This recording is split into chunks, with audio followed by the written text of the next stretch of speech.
አቶ መሰለ ወደ እነ ዳዊት ቤት አምርቶ ሔዋንን ሲያገኛት የኔ የምትይው ዳዊት አስወግጄዋለሁ ገድዬዋለሁ ሲላት ሔዋን ማመን ያቅታታል። በጣም ትደነግጣለች። እንደዛው እንደቆመች ባንቴኑ ይመጣል። ባንቴኑም እዚህ ምን ትሰራለህ ብሎ አንድ ጊዜ ይመተዋል። እኔን ልትመታኝ ትችላለህ፣ ነገር ግን በፍጹም አትገለኝም፣ እያንዳንዱን ነገር አስከፍልሃለሁ ብሎ አቶ መሰለ ከነሱ ገለል ይላል። ሔዋን ወደ ቤት ትገባለች። እቤት ገብታ እንግዲህ ተቀምጣ እያለ ባንቴኑ ይሄ ሰውዬ ይሄ አረመኔ ምንድን ነው ያደረገሽ? ኧረ እባክሽ እኔ ላብድ ነው። ኧረ ምን ሆነሻል? ኧረ ምንድን ነው የነገረሽ? እያለች ጨቀጭቃት። ሔዋን በጣም ስለደነገጠች መተንፈስ ያቀጣታል።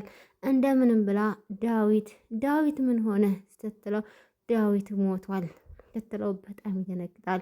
ሰላም ጤና ይስጥልኝ ውድና የተከበራችሁ ውድ የሀገሬ ልጆች በሀገርም በውጭም ያላችሁ እንዴት ናችሁ? ደህና ናችሁ ወይ? እኔ እግዚአብሔር ይመስገን በጣም ደህና ነኝ። ሙስሊም ወንድሞችም ሰላም ብያለሁ። ዛሬም እንደተለመደው አስተማሪና ልብ አንጠልጣይ አጓጊ የሆነውን ትንሿ ሙሽራ ተከታታይ ድራማ እዤላችሁ መጥቻለሁ። ለቤት አዲስ የሆናችሁ ላይክ፣ ሼር፣ ሰብስክራይብ ያደረጋችሁ እንድታበረታቱኝ ስል በትህትና ጠይቃለሁ። እንግዲህ ቅድም መግቢያ ላይ እንደጠየኳችሁ አቶ መሰለ እንግዲህ አይኑን በጨው አጥቦ አዲስ አበባ ድረስ እነ ዳዊት ያሉበት ቤት ድረስ መጥቷል። እንግዲህ ሔዋንም ዳዊትና ሉሊት እንግዲህ ጠፍተውባቸዋል፣ ስልካቸው አይሰራም። በዛን ሰዓት እንግዲህ ግራ ተጋብታ እያለ አቶ መሰለህ ወደነ ዳዊት ቤት ይመጣል። በዛም ሰዓት እንግዲህ ሔዋን በሩን ትከፍትና ምንድን ነው ምን ፈልገህ መጣህ ስትለው የኔ የምትይው የምትኮሪበት ዳዊትን አስወግጄዋለሁ ገድዬዋለሁ ስትለው ምን ብላ በድንጋጤ ክው ትላለች። አዎ ልክ እኔም አንቺ እንደዚህ ክው እንዳልሽ ነበረ ዳዊት ሙሽሬን ያስኮበለለ ቀን እየደነገጥኩት እያለ እንግዲህ ጀብድ እንደሰራ ቀብረር ብሎ ሲያወራት እያለ በአንቴኑ ድንገት ይመጣል። ሁለቱንም አብሮ ቆሞ ሲያቸው በጣም ይናደድና አቶ መሰለን ያንቀዋል። አቶ መሰለ እንግዲህ አንድ ጊዜ ሲመታው ይላቅቅና እኔ ልትመታኝ ትችላለህ፣ ነገር ግን በፍጹም ልትገለኝ አትችልም ይለዋል ማለት ነው። ከዛም እንግዲህ ከዛ ጥሎ ይሄዳል። ሔዋን ወደ ቤት ትገባለች። ባንቴኑን ተከትሏት ይገባል። ቆይ ምንድን ነው ያደረገሽ? ምን እያደረጋችሁ ነበር? ይሄ አረመኔ ምንድን ነው ያደረገሽ? ወይስ የነገረሽ ነገር ምንድን ነው? ኧረ እባክሽ ንገሪኝ፣ ኧረ እባክሽ ማበዴ ነው እያለ ባንቴኑ ሔዋንን ሲጠይቃት ሔዋን በጣም ተደናግጣለች። ከዛ እንግዲህ እንደምንም ብላ ዳዊትን ገደለው፣ የኔን ዳዊት ገደለው እያለች ስትነግረው ባንቴኑ ማመን ያቅተዋል። በጣም ይደነግጣል። የሉሊትም የሷም ስልክ አይሰራም። እናትየው ደውላልኝ ነበረ እዛ ሄደው ወደዚህ እንደተመለሱ ነግራኛለች። ስለዚህ እውነት አድርጎታል፣ ትክክል አድርጎታል፣ ገሎታል በቃ እያለች ሔዋን መራራ ለቅሶን ታለቅሳለች። ከዛ እንግዲህ ባንቴኑ አይሆንም በፍጹም ይሄ አይሆንም ብሎ ከጥሏት ይሄዳል።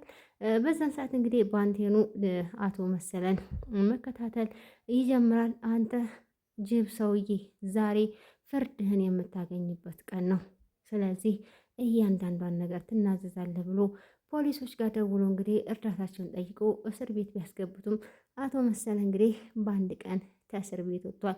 ጭራሽም በስም ማጥፋት ወንጀል እንደሚከሰውና እንደሚያሳስረው ባንቴኑን ያስጠነቅቁታል ፖሊሶች ጭምር። እንግዲህ እዚህ ጋር የምንረዳው ገንዘብ የማይሰራው ነገር የለም። ገንዘብ ካለን እኛ እውነተኛ ሆነን ብንገኝ እንኳን እውነት እስከሚወጣ ድረስ በጣም ብዙ ስቃዮች፣ ፈተናዎች ይገጥሙናል። ለሔዋን እንግዲህ ያንን ነገር ይነግራታል። በፍጹም ይሄ ነገር ሮዛም በጣም ደንግጣ መታ ነበር። ሮዛ እንግዲህ ዳዊት እምን ላይ እንደሆነ እንዴት እንደሆነ አቶ መሰለ ጠይቀው ሲል ስትጠይቀው ገድየዋለሁ፣ ላስነሳውም እችላለሁ፣ ለይሄን እንኳን አልተሰጠህም፣ መግደል ትችላለህ፣ የማስነሳት ስልጣን ግን የለህም። ለማንኛውም እድሜን ላውጣበት፣ የት ነው እንዴት ነው ብላ ስትጠይቀው እሱን አንቺ አይመለከትሽም ብሎ ጥሏት ይሄዳል። እሷም እንግዲህ በጣም ደስ ይላታል። አቶ ዳዊት እንግዲህ ምንም ማድረግ አልችልም፣ በተለይ ጽንሱ ያንተ ቢሆን ሙሉ የንብረቱ ወራሽ ይሆን ነበረ፣ ግን እንዳለመታደር ጽንሱ ያንተ አይደለም ብላ እንግዲህ እቤት ሔዋን ጋር ትሄድና እንደደነገጠች እኔም ይሄን ቀን ይፈጠራል ብዬ ነበር የፈለሁት፣ ይሄን ቀን ይመጣል ብዬ ነበር የሰጋሁት፣ ለዚህ ነበረ ከሉሊት ራቅ ያልኩት እያለች እንግዲህ እንደደነገጠች እንዳዘነች መስላ ለሔዋን ትነግራታለች። ማለት የኔ ድፍ በፍጹም አልሞተም ይመጣል ትላታለች። ሔዋንም ሮዛም እንግዲህ ሌላ ሰው ሲደውላት ሾከክ ብላ ትወጣለች። ሔዋንም እንግዲህ ነገሮችን በፍጹም ይሄንን ዝም ብዬ መጠበቅ የለብኝም ብላ ነገሩን ለማጣራት በአንድ ፊት ትሮጣለች። ባንቴኑም እንግዲህ አቶ መሰለ የሚገባበትን እስር እስር እያለ ይከታተላል ማለት ነው። እውነቱን ቀጣይ ክፍል እዤላችሁ እመጣለሁ። የዛሬው ቪዲዮ ይህን ይመስላል። ከወደዳችሁት ላይክ፣ ሼር፣ ሰብስክራይብ ያደርጋችሁ አበረታቱኝ።